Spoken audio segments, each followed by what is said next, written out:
Exercice 8, au suivant, on enchaîne. Pour chaque calcul, réduit au même dénominateur les fractions, puis calcul. Donc là, je dois additionner des fractions qui n'ont pas le même dénominateur. Donc le 6, c'est le plus grand. Le 3 peut-il devenir 6? Oui. Il suffit de multiplier le 3 par 2. Et si je multiplie le 3 par 2, le 2, je dois le multiplier par 2. Ça me donne du coup 7 sixièmes plus 4 sixièmes pour obtenir 7. Bon, là, j'ai le même dénominateur, donc 7 plus 4, 11. 11 sur 6.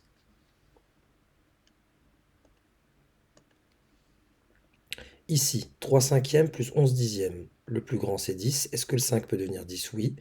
Il suffit de le multiplier par 2. Et donc le 3, je dois le multiplier également par 2. 3 fois 2, 6 sur 10. Je me suis ramené à une addition de fractions qui ont le même dénominateur. 6 plus 11, 6 plus 11, 17 sur 10.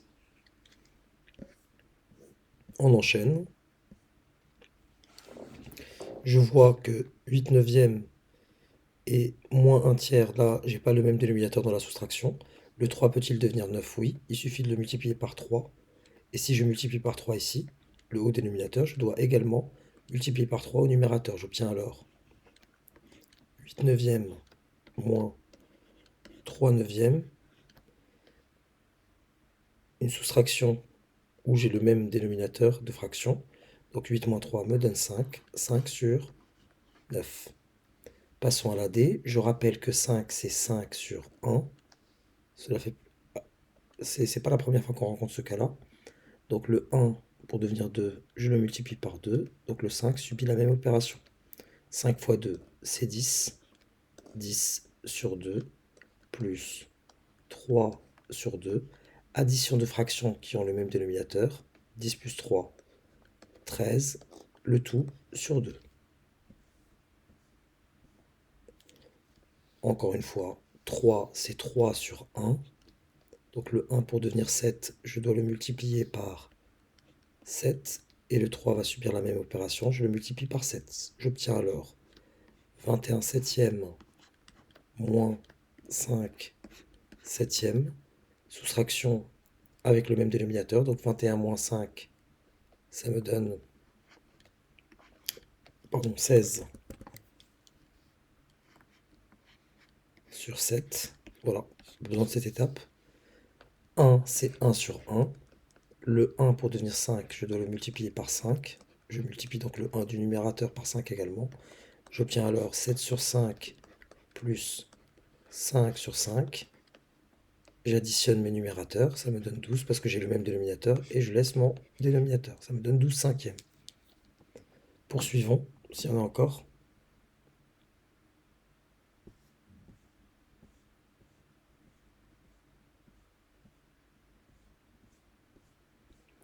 Ici, 12, il faut connaître la table de 12 quand même. 12 pour devenir 48, il suffit de le multiplier par 4. Et multiplier 13 par 4. 4 fois 10, 40. 4 fois 3, 12. 40 plus 12, ça me fait 52. 52 sur 48 plus 19 sur 48. C'est comme si je rajoutais à 52 20 et je lui enlève 1. Je rajoute 20, ça fait 72. Je lui enlève 1, ça me fait 71. Donc 71 sur 48. Enfin, le 13 pour devenir 65, on avait déjà évoqué ce cas-là avec la table de 13. Il suffit de multiplier le 13 par 5. Et du coup, le numérateur qui est 17 par 5 également. 5 fois 10, 50. 5 fois 7, 35. Donc 5 fois 17, 85. Et 13 fois 5, 65. Moins 11 sur 65. J'enlève 10, puis j'enlève 1. J'enlève 10, 75. J'enlève encore 1. 74 sur 65.